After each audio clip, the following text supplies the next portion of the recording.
Hello, Zoe here from Learning Boosters, #1 Amazon best-selling author of Learning Boosters for Children with Learning Difficulties. And welcome to Wisdom Wednesday. Today's Wisdom Wednesday is all about ADHD. Now, we all know what ADHD is, so I'm going to actually explain a little bit more detail some of the characteristics in this actual video, and I'm also going to give you some good practical things that you can put in place at home and in the classroom at school. So first of all, I'd like to do a little precursor of this label of ADHD needs to be used very carefully. So some of the characteristics of an ADHD person can be, short attention span, hyperactivity. Now, your child may have these. However, it doesn't necessarily mean that they have ADHD. So let's be careful about how we use that label. So here are some characteristics of an ADHD person. They do have a short attention span, especially for those non-preferred tasks. So if you're asking them to put the rubbish out, their attention span will be very, very short for that because they're not interested. They don't want to do it. ADHD people tend to be a little bit more literal. So by that, I mean that if they don't want to do it, they don't want to do it. So think about maybe a little bit of a reward at the end of that. It can be a sticker, not necessarily have to be food or a toy or a thing. So try and make it something else. So as I said earlier, they're very hyperactive. This hyperactivity can come in different forms. So it can be a physical hyperactivity. They can move around a lot. They can be verbal, so they can have verbal explosions, or it can be emotional, or it can be all three. So it just depends on your child or on the person as to which ones they have or whether they have all of them. ADHD people tend to be impulsive, so they can be rather reckless. So they will do things that, you wouldn't see people normally doing. So it might be, standing on top of a monkey bar or at school at the monkey bars, or jumping off somewhere that maybe they shouldn't be doing. So they can tend to be rather impulsive and rather reckless. They'll fidget and they'll be restless. Now, as I'm talking to you, I'm moving about quite a bit. I actually use my hands quite a lot, and I'm actually moving my body and my head a lot. So just because I'm a little bit restless doesn't mean I have ADHD. So fidgeting, again, is another thing. Disorganisation and difficulty at prioritising tasks. I'll get onto that in a minute with a few little things that may help you there. Poor time management, and generally have a difficulty being on time. Now, I know this all sounds like, oh, it's all doom and gloom, they can't sit still, they're constantly in motion, they're exploring, or their behaviours, are difficult, or they learn differently, so let's give them this label. Let's be careful about that. It sounds all like doom and gloom, but it's actually not. Children or adults with ADHD will have excessive amounts of energy. They cannot sit still and will have trouble paying attention. In the current education system, kids are pretty much taught in a linear fashion. So what do I mean by that? So any subject is taught which is intended to be written down, is taught straight from one stage to the next stage. Children and people with ADHD actually need to have more of a repetition and completion of one stage before they go on to the next stage. And they need to be sure of the connection between the first stage and the second stage. So they will be a multi-sensory learner. So they will learn through trying it out, writing it, by looking at it, by hearing it spoken, and even doing some running over of letters with their finger. So that's another tactile sensory thing they can do there.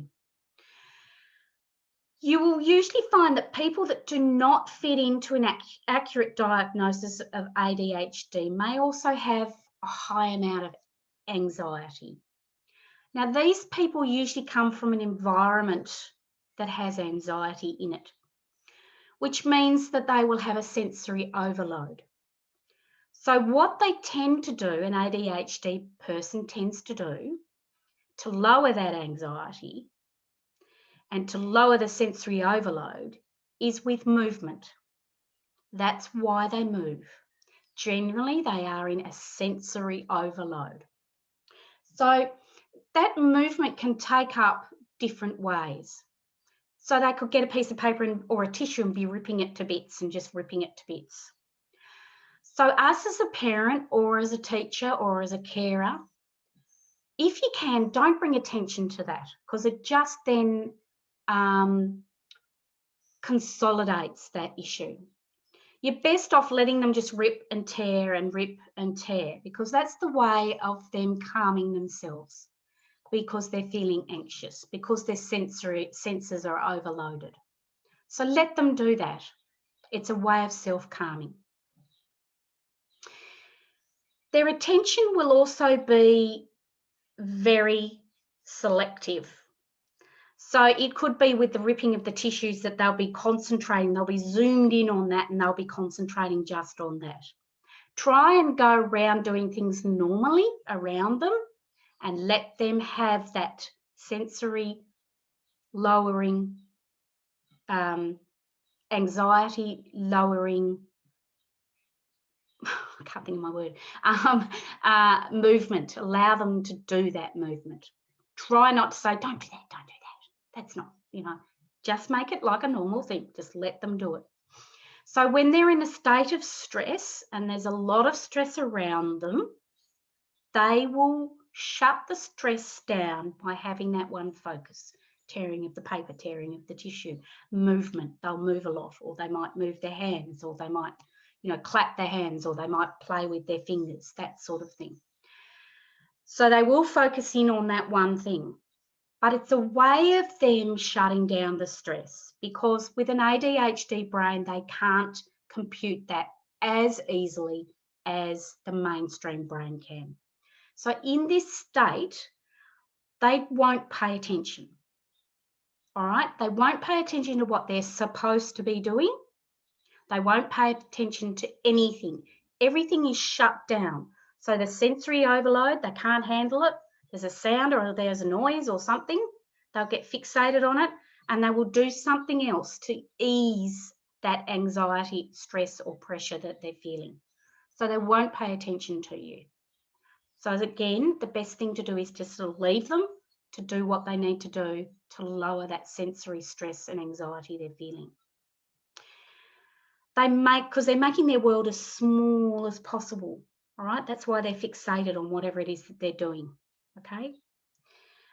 This is, remember, a coping mechanism for extreme levels of stress in their environment. So ADHD people can learn using tactile sensations, and they usually pursue tasks that have a pleasurable reward. Don't we all? But sometimes we do tasks that we just do the task.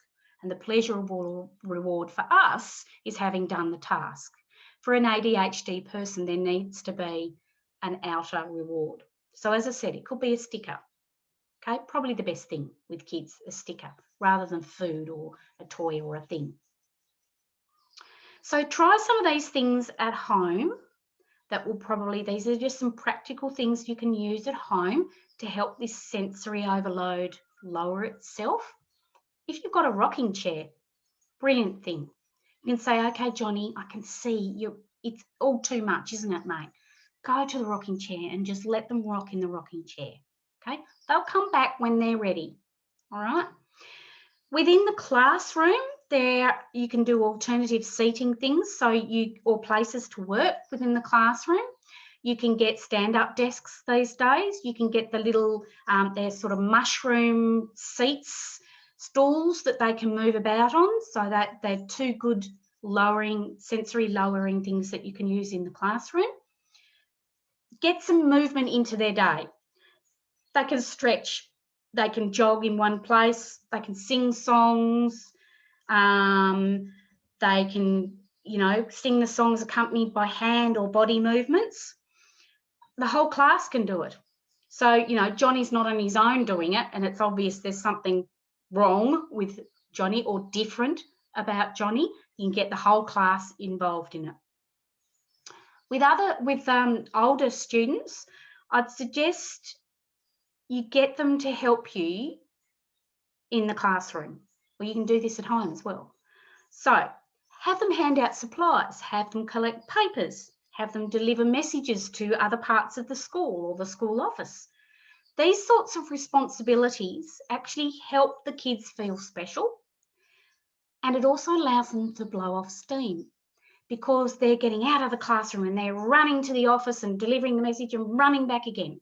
You know, I helped Mrs. Such and Such do this today, and that sort of thing. So it actually helps them to blow off that steam, so then they can sit down and concentrate on their work better. Allow time for daydreaming. I love this one. And yes, even as a teacher, you have to allow the kids in the classroom to do a bit of daydreaming. It gives them a chance to take a break from that brain drain. So even if the daydreaming is just looking out the window for a little while, or it's just doing some colouring in, it's still allowing them that release from all those heavy, you know, maths and English and things we have to get through these days. ADHD kids work really well with audiobooks or podcasts. That's a really good thing. You can use at home, and you can also use it in school situation. Playing the drums is a really good physical outlet for them. Singing, moving to music, aerobic exercise, all those sorts of things are going to help your ADHD child sleep better and have better attention. So let's look at a couple of things that we can do at home that's going to help your ADHD child.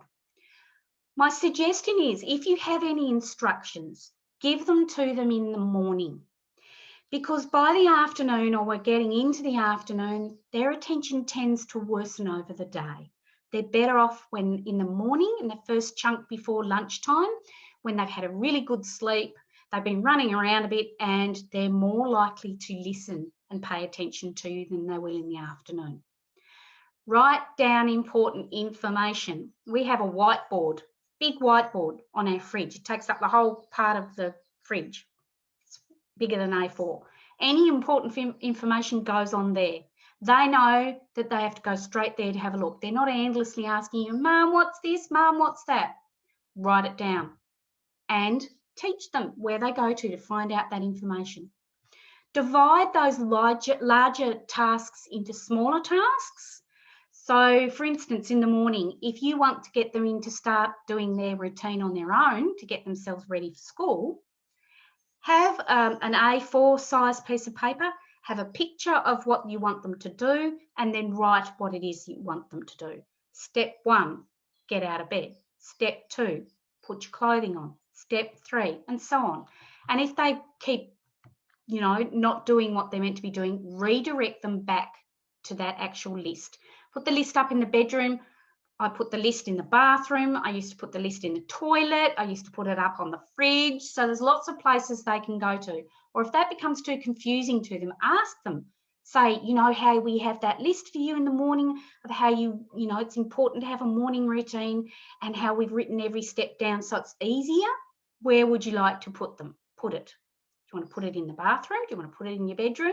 Do you want to put it in, you know, wherever? Let them choose, because they're more likely to go back there and use it if they've actually chosen the spot where it is. Write the schedule down for each day and allow them to cross off those items. So if it's the schedule of how to get ready in the morning, put a little box on the side and tick. And when they've done all those 4 or 5 or however many things it is, don't make it too many that they need to do to get themselves ready. Have a little space down the bottom to put a sticker, and that's their reward for having done and completed those things. That can be done at home and at school if your teacher is open to those sorts of things. So use visual prompts. They're really good for memory. And for your child, establish a secret signal. Now, I had a couple of kids in my classroom that were ADHD, and we had a secret signal. The child knows when it's all getting too much for them. So I had two students who had ADHD, and they each had a different signal. One did this, and it's a little small movement that they can do, and you know exactly what it is that's happening, okay? The other student had just had a little, I think it was something like that, meaning time out. The other thing you can do is that you as the parent or the teacher can have a signal that reminds them about what they're meant to be doing when they're off task. All right, so you can organise that with your child on your own because you know what's going to be best for them, and involve them in that. Get them to choose the actual signal, because again, they're more likely to use it if they've taken the responsibility of choosing it. So the answer for an ADHD person or student hinges pretty much on the individual's interests. People with ADHD are creative, they're engaging, and they're interactive. They have empathy, they have energy to buckets loads, they have enthusiasm, and they are hyper-focused when under pressure. So these are really good things to use for them. So if you have them interested in, say, the stars, I had a student that was interested in the stars. So all of their maths and their English was based on that, because he was hyper-focused about stars. So that was his little lever, if you like, to get him into learning how to read, how to write, and all those sort of things. So remember, your ADHD child is a wonderful person. As I said, they're creative, they're engaging, they're enthusiastic, they've got energy to burn, they have empathy.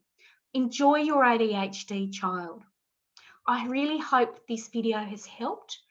The blog is out on the website, so please go to www.learningboosters.com.au.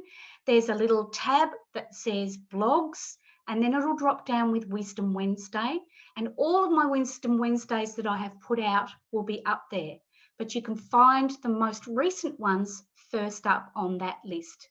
I really hope this has helped, and I hope that you have a great journey with your ADHD child. I will see you next month. Signing off now. Bye.